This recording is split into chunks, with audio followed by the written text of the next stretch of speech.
సమయం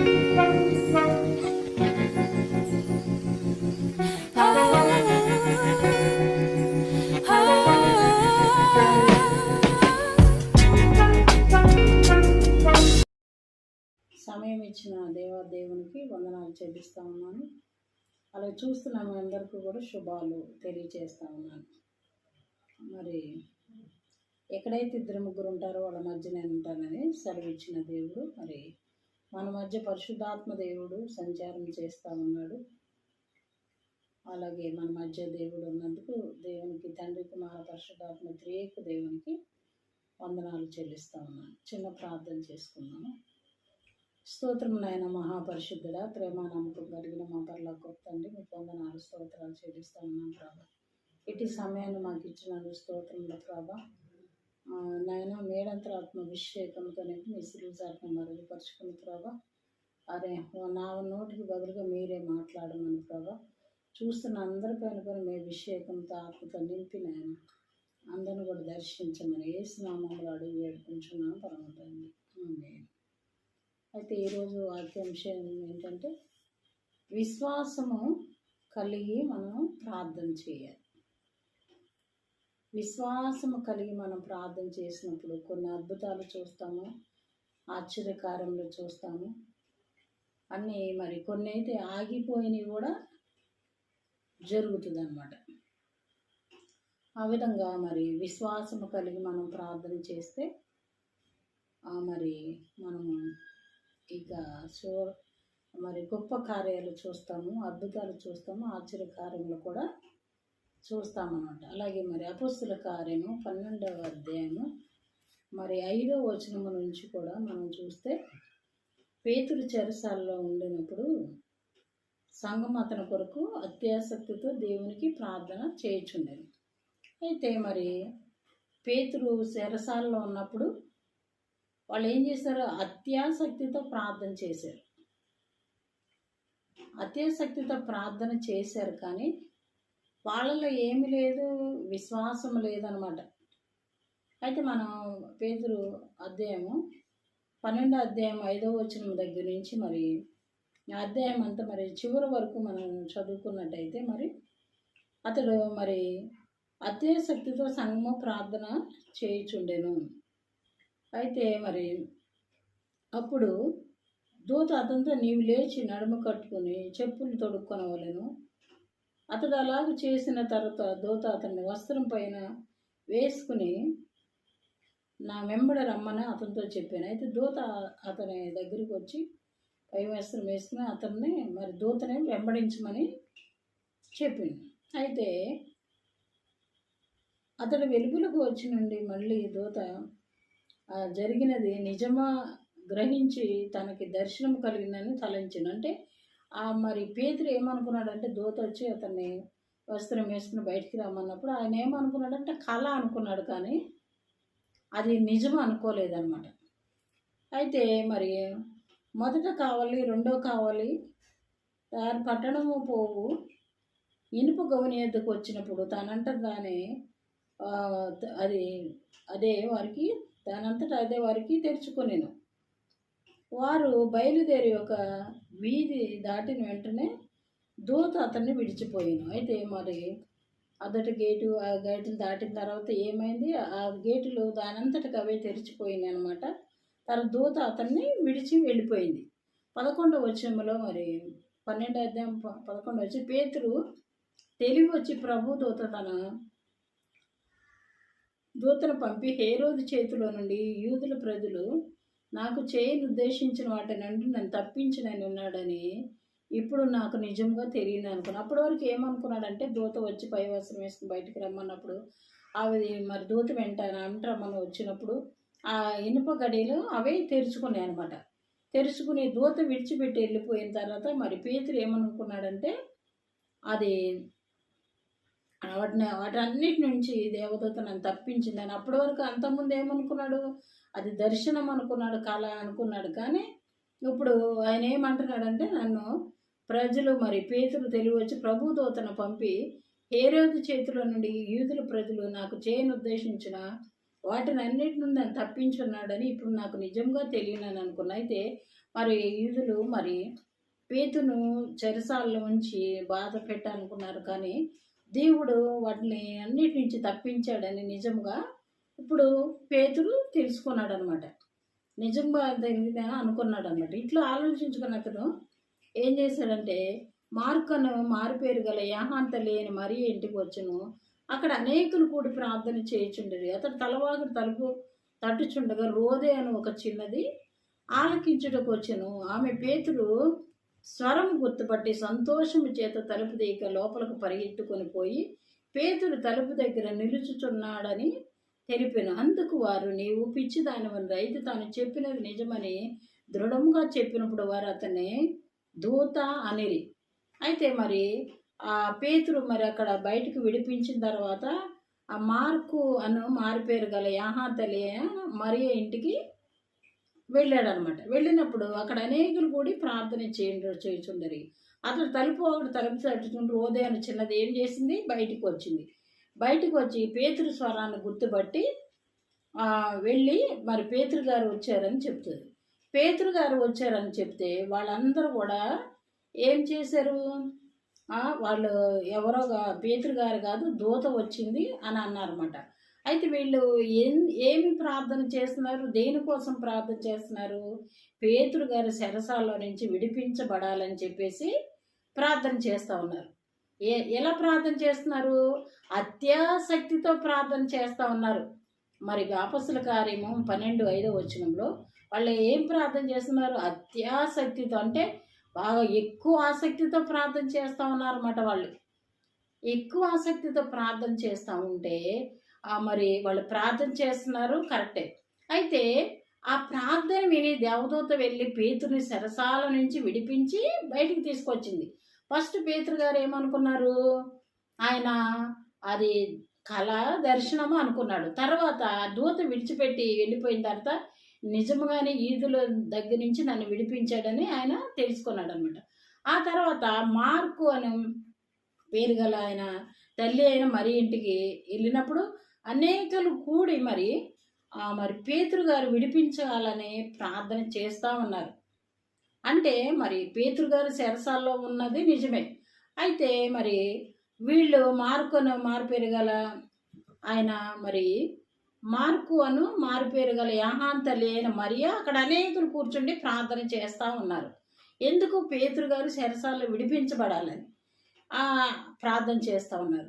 అయితే మరి పేతురు గారు వెళ్ళి వాళ్ళందరూ ప్రార్థన చేసినప్పుడు తలుపు కొట్టినప్పుడు ఒక చిన్నది వెళ్ళి తలుపు తీస్తుంది అనమాట. పేతురు స్వరాన్ని గుర్తుపెట్టి మరి తలుపు తీస్తుంది. తలుపు తీసినప్పుడు మరి పేతురు గారు వచ్చారని ప్రార్థన చేసిన వాళ్ళందరికీ చెప్తా ఉంటే వాళ్ళు ఏమంటున్నారు, దూత అని చెప్తా ఉన్నారన్నమాట. అయితే వాళ్ళు ఏం చేస్తున్నారు, ఆ ప్రార్థన చేస్తున్నారు, విశ్వాసము లేకుండా ప్రార్థన చేస్తున్నారు, అత్యాసక్తితో ప్రార్థన చేస్తున్నారు, కానీ వాళ్ళ దగ్గర ఏమి లేదు, విశ్వాసం లేదు. అంటే పేతురు గారి గురించి ప్రార్థన చేస్తున్నారు, పేతురు గారు మరి వీళ్ళ ప్రార్థన విడిపించబడ్డాడు. వీళ్ళ ప్రార్థన విని దేవుడు పేతురుని మరి దేవదూతను పంపించి చెరసాల నుంచి విడిపించాడు. పేతురు గారు వచ్చి తలుపు కొడుతున్నాడు. మరి ఒక చిన్న పాప మరి వెళ్ళి ఆ స్వరాన్ని, పేతురు స్వరాన్ని గుర్తుపట్టి మరి వెళ్ళి తలుపు తీసినప్పుడు మరి పేతురు గారు వచ్చారని స్వరాన్ని గుర్తుపెట్టి వీళ్ళందరికీ చెప్పినప్పుడు వాళ్ళు ఏమంటారు, దూత వచ్చింది అని చెప్తారు. అయితే మరి వీళ్ళు ఇంత ప్రార్థన చేస్తూ ఉన్నారు కానీ ఏమి లేదు, వాళ్ళ దగ్గర విశ్వాసం లేదు. అంటే మరి ఎబ్రియ పత్రికలో కూడా మాట్లాడాడు కదా దేవుడు. అయితే విశ్వాసము లేకుండా ప్రార్థన చేస్తే ఏమైంది, మృతమైన దాంతో సమానం అంట. నువ్వు సంవత్సరాలు ప్రార్థన చేయి, నెలలు ప్రార్థన చేయి, వారాలు ప్రార్థన చేయి, రోజులు ప్రార్థన చేయి, కానీ విశ్వాసం లేకుండా ప్రార్థన చేస్తే ఏమైంది, అది మృతమైన, ఎబ్రియ పత్రికలో మాట్లాడినట్టు విశ్వాసం లేకుండా ప్రార్థన చేస్తే అది మృతమైన దానితో, అంటే ఆ ప్రార్థన అంతా చచ్చిపోయిన దాంతో సమానం అనమాట. నువ్వు ఎంత ప్రార్థన చేసినా కానీ అది లెక్కలోకి రాదు, దానికి ప్రతిఫలము రాదు, దానికి జవాబు రాదు. అంటే ప్రార్థన చేస్తూ ఉంటారు చాలామంది, గడగడ మరి పాఠాలు అప్పచెప్పినట్టు చేస్తూ ఉంటారు. అలా కాకుండా మరి దేవుని సన్నిధిలో ప్రార్థన చేయాలన్నమాట. ప్రార్థన చేసినప్పుడు మనం ప్రార్థన చేసేటప్పుడు కూడా దేవుడు ఆ ప్రార్థనకి జవాబిస్తాడు, కార్యం జరిగిస్తాడు. దేవుడు మన మొరలు వింటాడని మనం ఏం చేయాలి? విశ్వాసంతో ప్రార్థన చేయాలి. ప్రార్థన చేసి నువ్వు ఇన్ని రోజులు ప్రార్థన చేసినా విశ్వాసం లేకుండా ప్రార్థన చేస్తే మరి ఏమవుతుంది? కార్యం జరగదు, దానికి జవాబు రాదు. అందుకే మరి వీళ్ళు ఏం చేశారు? పేతురు గారు విడిపించబడాలని అత్యాసక్తితో ప్రార్థన చేస్తూ ఉన్నారు. కానీ వాళ్ళలో ఏమి లేదు, విశ్వాసం లేదనమాట. విశ్వాసం లేకుండా ప్రార్థన చేస్తే హెబ్రీ పత్రికలో చెప్పినట్టు మరి మృతమైన దానితో సమానం, చచ్చిపోయిన దానితో సమానం. అంటే నువ్వు ఎంత ప్రార్థన చేసినా కూడా, నువ్వైనా నేనైనా ఎవరైనా ఎంత ప్రార్థన చేసినా కూడా మరి అది చనిపోయిన దాంతో సమానం అనమాట. అయితే మరి ఇక్కడ మళ్ళీ ఏమంటున్నారు? అయితే పేతురు మరి ఇంకా తట్టుచున్నాడని 16 వచ్చి తట్టుచున్నాడని వారు తలుపు తీసి అతన్ని చూసి విభ్రాంతి నొందిరి. అతడు ఊరకుండీడని వారికి సేసైకి చేసి ప్రభు తన చెరసాల నుండి ఎలాగ తీసుకుని వచ్చినో వారికి వివరించి యాకోబునకు సహోదరికి ఈ సంగతి తెలియజేయడని చెప్పి బయలుదేరి వేరొక చోటికి వెళ్ళాడనమాట. అయితే మరి అపొస్తలుల కార్యం 12వ అధ్యాయం మరి 1 నుంచి మరి చివరి వరకు చదువుకుంటే మనకి అంత అర్థమవుతుంది. అయితే మరి వాళ్ళలో ఏమి లేదు, విశ్వాసం లేదు. మళ్ళీ పేతురు గారు మళ్ళీ తలుపు కొట్టినప్పుడు అప్పుడు వెళ్ళి చూసి వీళ్ళందరూ ఏం చేశారు? విభ్రాంతి నొందారంటే ఆశ్చర్యపడ్డారన్నమాట వాళ్ళు. అంటే ఒక చిన్న పిల్లకున్న విశ్వాసము ఈ స్త్రీలందరూ మరి అక్కడ గదిలో చేరి ప్రార్థన చేస్తూ ఉన్నారు, కానీ చిన్న పిల్లకున్నంత విశ్వాసము వీళ్ళకి లేదు. అయితే మన విశ్వాసంతో ప్రార్థన చేయలేప్పుడు దానికి జవాబిచ్చే దేవుడుగా ఉన్నాడు, దానికి ప్రతిఫలాన్ని ఇచ్చే దేవుడుగా ఉన్నాడు. మన సమస్య నుంచి మరి ఏ సమస్య గురించి అయితే ప్రార్థన చేస్తున్నామో, ఏ అవసరత గురించి ప్రార్థన చేస్తున్నామో, ఏ ఆర్థిక విషయాల గురించి అయినా, అనారోగ్యాల గురించి అయినా, మరెవరన్నా సాతాను కట్టతో బంధింపబడి విడిపింపబడాలని ఏం చేయాలి? విశ్వాసము మరి కలిగి ప్రార్థన చేయాలి. మరి దేవుడు వీళ్ళు అత్యాసక్తితో ప్రార్థన చేసినప్పుడు విన్నాడు, దేవదూతను పంపించాడు, పేతురు గారిని విడిపించాడు. ఆయన విడిపింపబడి ఇంటికి వచ్చినా కూడా ఆయన స్వరాన్ని గుర్తుపట్టలేకపోయారు. మరి చూసి మళ్ళీ రెండోసారి తలుపు కొడుతున్నప్పుడు మళ్ళీ తలుపు తీసినప్పుడు విభ్రాంతి నొందారంటే ఆశ్చర్యపడ్డారు. అంటే చిన్నపిల్ల మాత్రం పేతురు గారి స్వరోదే అని చిన్నది మరి పేతురు గారి స్వరాన్ని గుర్తుపట్టి పిలిచినప్పుడు అంటే ఆ చిన్నపిల్లకున్న విశ్వాసము ఈ పెద్దవాళ్ళందరికీ లేకుండా పోయింది. అందుకే మనం ప్రార్థన చేసేటప్పుడు మనము విశ్వాసము కలిగి మనం ప్రార్థన చేయాలి. అలాగే మరి ఒక ఊరిలో మరి ఒక పాస్టర్ గారు చెప్పారంట, వాళ్ళ సంఘస్థులందరికీ వర్షాలు రావటం లేదు, పంటలు పండట్లేదు, మనం అందరూ వర్షాలు రావాలని మనం ప్రార్థన చేద్దాము, అందరూ రేపు రండని చెప్పి విశ్వాసులందరికీ చెప్పాడంట. చెప్పినప్పుడు మరి తెల్లారి అందరూ మరి విశ్వాసులందరూ మరి వర్షం రావాలి, మన పంటలు పండట్లేదు, నీళ్లు లేక మరి భూములన్నీ నెరలు విడిచిపోయినాయి, మనం అందరం వెళ్ళి మరి పాస్టర్ గారు చెప్పినట్టు మనం వెళ్ళి ప్రార్థన చేద్దాము అని చెప్పి అందరూ వచ్చారంట. అందరూ వచ్చినప్పుడు వాళ్ళందరిలో ఒక చిన్న పాప ఉందంట. ఆ చిన్న పాప ఏం చేసింది?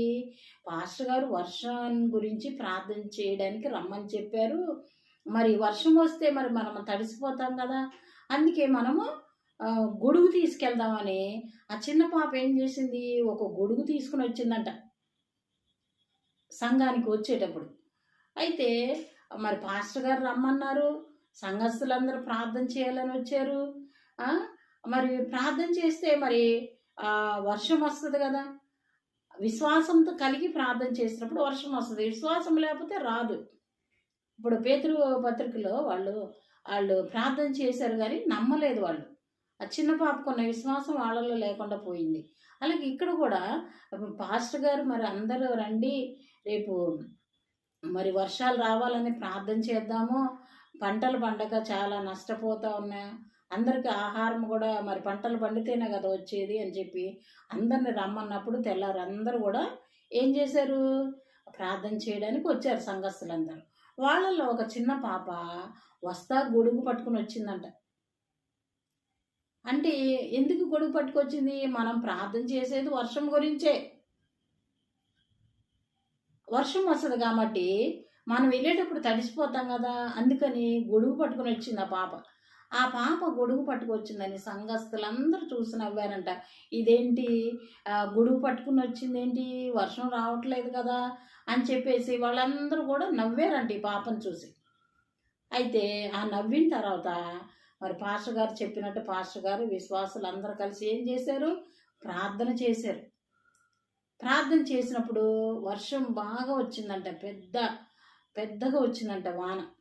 వచ్చినప్పుడు ఆ పాప ఏం చేసింది, వర్షం వచ్చిందంట చక్కగా గొడుగు తెచ్చుకుందంట విశ్వాసంతో. ఆ గొడుగు వేసుకుని చక్కగా ఇంటికి వెళ్ళిపోయిందంట. ఎవరైతే నవ్వారో ఆ విశ్వాసులందరూ ఈ పాపను చూసి వాళ్ళందరూ ఏం చేశారు, తెల్ల మోకాలు వేసుకుని ఆ పాపంకి అలాగా చూస్తూ ఉండిపోయారంట. అంటే ఆ చిన్న పిల్లకున్న విశ్వాసము వీళ్ళకి లేదు, పెద్దవాళ్ళకి లేదు. అయితే వాళ్ళు ఏం చేశారు, పాస్టర్ గారు ప్రార్థన చేయమనడానికి రమ్మన్నారు, వర్షం గురించి, వర్షం రావాలని ప్రార్థన చేద్దాం అని ప్రార్థన చేయడానికి వచ్చారు. కానీ మరి వర్షం వస్తే మరి మేము తడిసిపోతాము, వచ్చేటప్పుడు గొడుగు తెచ్చుకోవాలని వాళ్ళకి విశ్వాసం లేదు. అంటే ప్రార్థన అయితే చేయడానికి వచ్చారు, కానీ విశ్వాసం లేకుండా ప్రార్థన చేస్తున్నారు. మన జీవితాల్లో కూడా చాలామంది కూడా అంతే, ప్రార్థన చేస్తారు, నాకు అది నాయన, ఇది నాయన, నా భర్తను మార్చు, నా భార్యను మార్చు, నా పిల్లలను మార్చు, నా బంధువులు మార్చు, ఇరుగు పొరుగు వారిని మార్చు, అటకటక మన ఏం చేస్తారు, మన పాఠాలు అప్పచెప్పినట్టు చేసేసి వెళ్ళిపోతారు. అలా కాకుండా మనం ప్రార్థన చేసేటప్పుడు విశ్వాసంతో నమ్మకం కలిగి ప్రార్థన చేయాలి. దేవుడు మన ప్రార్థనకి జవాబిస్తాడు అని చెప్పి విశ్వాసం ఉంచాలి మనం. విశ్వాసం వినటం వల్ల ఏమైంది, విశ్వాసం కలుగుద్ది అనమాట. ఓహో, దేవుడు ఈరోజు నాతో ఈ మాట మాట్లాడాడు, ఖచ్చితంగా ఆ మాట రిలీజ్ అయింది, ఆ వాక్యం రిలీజ్ అయింది, ఆ మాట బయటికి వచ్చిందంటే దేవుడు కార్యం తప్పనిసరిగా చేస్తాడని మనలో విశ్వాసం ఉండాలి. అక్కడ మరి చిన్న పాప విశ్వాసము కలిగి గొడుగు తీసుకుని వచ్చింది, చక్కగా వర్షం పడంగానే ఆ గొడుగు వేసుకుని ఇంటికి వెళ్ళిపోయింది. హల్లెలూయా. అయితే ఈ పెద్దవాళ్ళందరూ మరి వాళ్ళు ఏం చేశారు, తెల్ల మొఖాలు వేసుకుని ఆ పాప అంకలాగా చూస్తూ ఉండిపోయారంట. మరి ఇక్కడ పేతురు గారు కూడా చెరసాలు ఉన్నప్పుడు గదిలో కూర్చుని మారుపేరు గల తల్లి మరియా అనేక మంది స్త్రీలు కూడి ప్రార్థన చేశారు. కానీ పేతురు గారు వచ్చి తలుపు కొడితే కూడా వాళ్ళలో విశ్వాసం లేకుండా ఎవరో దూత వచ్చిందన్నారు. చిన్న పాప అక్కడ కూడా రోదే అని చిన్నది పేతురు స్వరాన్ని గుర్తుపట్టి వెళ్ళి తలుపు తీసింది. అయితే చిన్న పిల్లకున్న విశ్వాసము పెద్దవాళ్ళలో లేదు. ఇక్కడ కూడా మరి ఆ పాప పాస్టర్ గారు వర్షం గురించి ప్రార్థన చేద్దాం రమ్మన్నప్పుడు వాళ్ళు ఏం చేశారు, ప్రార్థన చేయడానికి అయితే వచ్చారు, కానీ ఈ చిన్న పాప విశ్వాసంతో గొడుగు తీసుకుని వచ్చింది. హల్లెలూయా.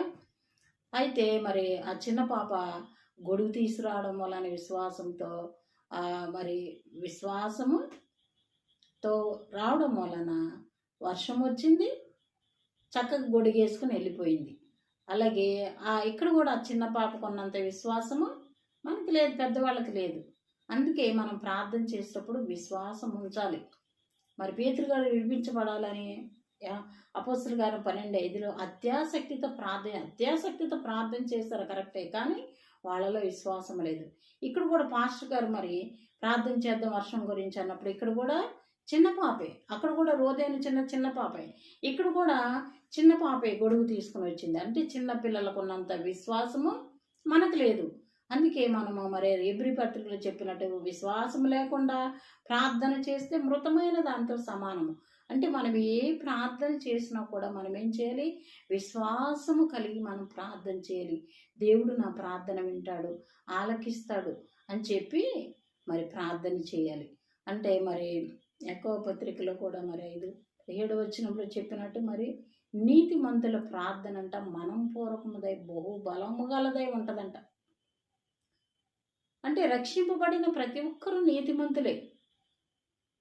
అయితే నీతిమంతుల ప్రార్థన మనం పూర్వకముదై బహు బలము గలదై ఉంటుందంట. అంటే బహు అంటే ఎక్కువ, బలము కలిగంటే మామూలుగా, బహు బలము గలదై ఉందంటే ఎక్కువ బలము కలిగి.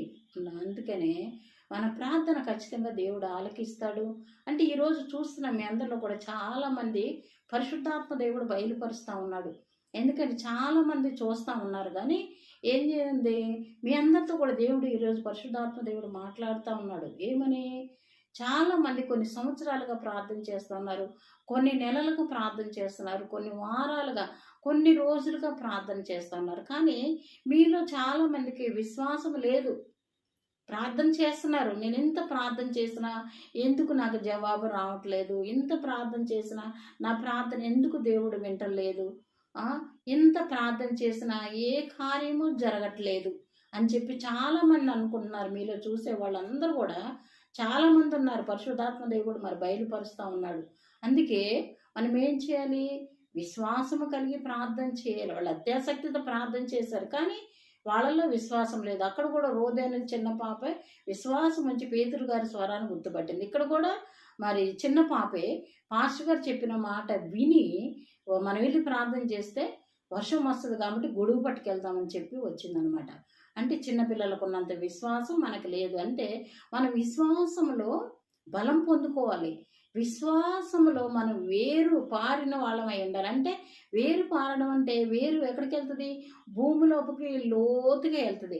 ఆ లోతుగా వేరు వెళ్ళిన చెట్టు గాలి వచ్చినా పడిపోదు, మరి తుఫాను వచ్చినా పడిపోదు, ఏమొచ్చినా పడిపోదు. అలాగే మనం విశ్వాసంలో కూడా ఆ భూమిలోకి చెట్టు వేరు ఏ విధంగా అయితే లోపలికి పోయి గట్టిగా గాలి వచ్చినా తుఫాను వచ్చినా పడకుండా ఎలా ఉంటుందో అలాగే మనము కూడా మరి విశ్వాసములు వేరు పారి భూమిలోకి ఆ వేరు ఎలా పారి మరి చెట్టు పడకుండా ఎలాగుందో మనం కూడా విశ్వాసములో మరి ఎదిగి మరి మనం ఎలా ఉండాలి? ఎలాంటి సమస్యలు వచ్చినా కూడా పడిపోకుండా గాలికి కొట్టుకుపోకుండా ఉండనట్లు అట్లా మన విశ్వాసము కలిగి మనం ప్రార్థన చేయాలి. ఈరోజు ఈ వాక్యం రిలీజ్ అయిందంటే ఖచ్చితంగా మరి మీరు వినటం వల్ల విశ్వాసం కలుగుద్ది అంటారంటే రోజు మరి బైబిల్ చదువుతాము, వాక్యం చదువుతాం, వాక్యం వింటాము. కానీ మనం ఏం చేయాలి? ఆ దేవుణ్ణి మనం అడిగేటప్పుడు ప్రార్థన చేసేటప్పుడు విశ్వాసము కలిగి మనం ఏం చేయాలి? ప్రార్థన చేయాలి. అయితే మరి అన్ని ప్రార్థన పరిస్థితులన్నీ మార్చివేస్తుంది, ప్రార్థన జీవితాన్ని మార్చేస్తుంది. ప్రార్థనకి అసాధ్యమైనది ఏమీ లేదనమాట. అందుకే నమ్మితే దేవుని కార్యాలు చూస్తారు. అందుకే ఇప్పుడు మీరు చూస్తున్న మీ అందరూ కూడా పరిశుద్ధాత్మ దేవుడు మాట్లాడుతున్నారు. ఇప్పుడు మీరు విన్నారు కాబట్టి విన్న తర్వాత ఇంకా మీరు తర్వాత చేయబోయే ప్రార్థన విశ్వాసం కలిగి ప్రార్థన చేయండి. ఖచ్చితంగా మీ జీవితాల్లో అద్భుతాలు చేస్తాడు దేవుడు, ఆశ్చర్యకార్యం ఇప్పటి వరకు మీరు చేసిన ప్రార్థన ఏవైతే జరగలేదో అవన్నీ జరగబోతున్నాయి. ఎందుకంటే పరిశుద్ధాత్మ దేవుడు మాట్లాడిన తర్వాత ఖచ్చితంగా దేవుడు మీ జీవితాల్లో కార్యం చేస్తాడు. ఇన్నాళ్ళు జరగని ప్రార్థనలన్నీ ఇప్పుడు జరగబోతున్నాయి. హల్లెలూయా. అలాగే మరి మీరందరూ కూడా మరి మా కొరకు కూడా ప్రార్థన చేయండి. మా పరిచయ కొరకు మరి మా బాబుల వివాహాల కొరకు ప్రార్థన చేయండి. మరి మా మందిర స్థలం కొరకు నిర్మాణం కొరకు కూడా ప్రార్థన చేయండి. ఏమైనా ప్రార్థన అవసరాలు ఉంటే కూడా ఫోన్ నెంబర్కి ఫోన్ చేయొచ్చు, ప్రార్థన చేసుకుందాం. స్తోత్రం నాయన మహాపరిశుద్ధుల ప్రేమ నమ్మకం కలిగిన మా పరలోకపు తండ్రి, నీకు స్తోత్రాలు చెల్లిస్తున్నాము ప్రభా. ఈ వాక్యం విన్న ప్రతి ఒక్క బిడ్డను వినడం వలన విశ్వాసం కలుగుద్దన్న ప్రభా. విశ్వాసం కలిగి ప్రార్థన చేసి అడిగినవన్నీ పొందుకోవడానికి మీ కృపద ఇచ్చేయండి ప్రభా. ఎవరైతే అనారోగ్యాలతో ఉన్నారో నాయన వాళ్ళ ముట్టి స్వస్థపరచండి ప్రభా. అలాగే ఎవరైతే ఇబ్బందులు ఉన్నారో వాళ్ళకి ఆ ఇబ్బంది నుంచి విడిపించండి ప్రభా. ఎవరైతే ఆర్థికపరమైన ఇబ్బందులు ఉన్నారో ఆ అవసరాలన్నీ తీర్చండి తండ్రి నాయన. ఎవరైతే అప్పులుతున్నారో అప్పులన్నీ తీరిపోవడానికి మీ కృప దయచండి. ఎవరైతే రక్షణ లేకుండా ఉన్నారో తండ్రి ఆ రక్షణ ప్రతి ఒక్కరికి మీరు దయచేయమని అడుగుతున్నా. మారు మనసు రక్షణ భాగ్యాన్ని దయచేయండి ప్రభా. అయ్యా చాలా మంది కూడా ప్రభా అయ్యా వరదల్లోనైనా మరి చాలా మునిగిపోయి అయ్యా మరి ప్రాణ నష్టం ఆస్తి నష్టం జరిగింది నాయన. వరదల్లో మరి ఎవరైతే ఆహారం లేక వస్త్రం లేక ఉన్నారో వాళ్ళందరికీ ఆహారాన్ని సిద్ధపరచండి ప్రభా. ఎవరైతే గృహం లేకున్నారో గృహాన్ని దయచండి, వస్త్రం లేని వాళ్ళకి వస్త్రం దయచండి, ఆహారం లేని వాళ్ళకి ఆహారం దయచండి. అలాగే ఎవరైతే మరణ పడకల మీద మంచాల మీద ఉన్నారో వాళ్ళందరినీ స్వస్థపరిచి లేపండి ప్రభా. ఎవరైతే హాస్పిటల్ రోగాల మీద ఉన్నారో తండ్రి వాళ్ళు కూడా బెడ్డలపై నుంచి లేపి మేము సృజించే భాగ్యాన్ని దయచేయండి ప్రభా. అయ్యా పిల్లలందరికీ నేను ఫీజుల విషయంలో సహాయం దయచండి. చదువుకునే పిల్లలకు ప్రభా. యవనస్తులందరూ రక్షించుకోండి, పురుషులందరూ రక్షించండి, స్త్రీలందరూ రక్షించండి. నేను అందరూ ప్రయాణాలకు క్షేమంగా గృహాలు చేర్చడానికి మీ కృప దయచేయండి ప్రభా. వింటున్న ప్రతి బిడ్డను కూడా మీరు దర్శించండి ప్రభా. ఇన్నాళ్ళకి చేస్తున్న ప్రతి ప్రార్థనకి వినటం వలన విశ్వాసం కలుగుతున్నాం. ప్రార్థనలన్నిటికీ జవాబులు దయచేయమని ప్రభా. విశ్వాసము కలిగి మేము జీవించలాగా, విశ్వాసము కలిగి ప్రార్థన చేసి అడిగి పొందుకునే విధంగా నేను సహాయం దయచేయమని, మరి ప్రార్థన చేసినప్పుడు పేతురు గారు విడిపించినట్లుగా వీళ్ళలో ఎవరైతే బంధకాలతో కట్లతో ఉన్నారో నేను వాళ్ళ బంధకాలన్నీ ఊడిపోనుగాక. ఆమె ఎవరైతే సంఖ్యలతో సాతాను కట్టబడి ఉన్నారో సంఖ్యలన్నీ విడిపోనుగాక నాయన. ఆమె అలాగే ఎవరైతే చేతబడి కట్టలతో ఉన్నారో ఏసునామంలో విప్పబడును గాక నాయన. ఆమె అలాగే గృహాల సమాధానం ఉన్నారో సమాధానం కలుగును గాక నాయన ప్రభా. అలాగే నేను ఎంతోమంది ఉద్యోగాలు లేక నాయన పనులు లేకున్నారు, వాళ్ళందరికీ ఉద్యోగాలు దయచేయండి నాయన. పనులు లేని వరకు పనులు దయచేయండి. ఎంతోమంది నైనా ఈ వరదల్లో పొలాలు మునిగిపోయి ఉన్నాయి తండ్రి, ఆ పంటలు నష్టం కాకుండా సహాయం దయచేయండి ప్రభా. అలాగే ఆర్థిక ఇబ్బందులు ఉన్న తీర్చి బండ్లు లేని వాళ్ళకి బండ్లు దయచేయండి ప్రభా. అందరి ప్రయాణాలు క్షేమంగా చేర్చమని ఆయన వింటున్న ప్రతి బిడ్డను దీవించి ఆస్వాదించమని ఆయన. అలాగే మా సంఘాన్ని పరిచయం అంతను కూడా దీవించి ఆశ్రయించమని యేసు నామములో అడిగి వేడుకుంటున్నాం పరమ తండ్రి. ఆమేన్. అమ్మ చూస్తున్న మీ అందరికీ నా వందనాలు చెల్లిస్తాను. ఆమేన్. హల్లెలూయా.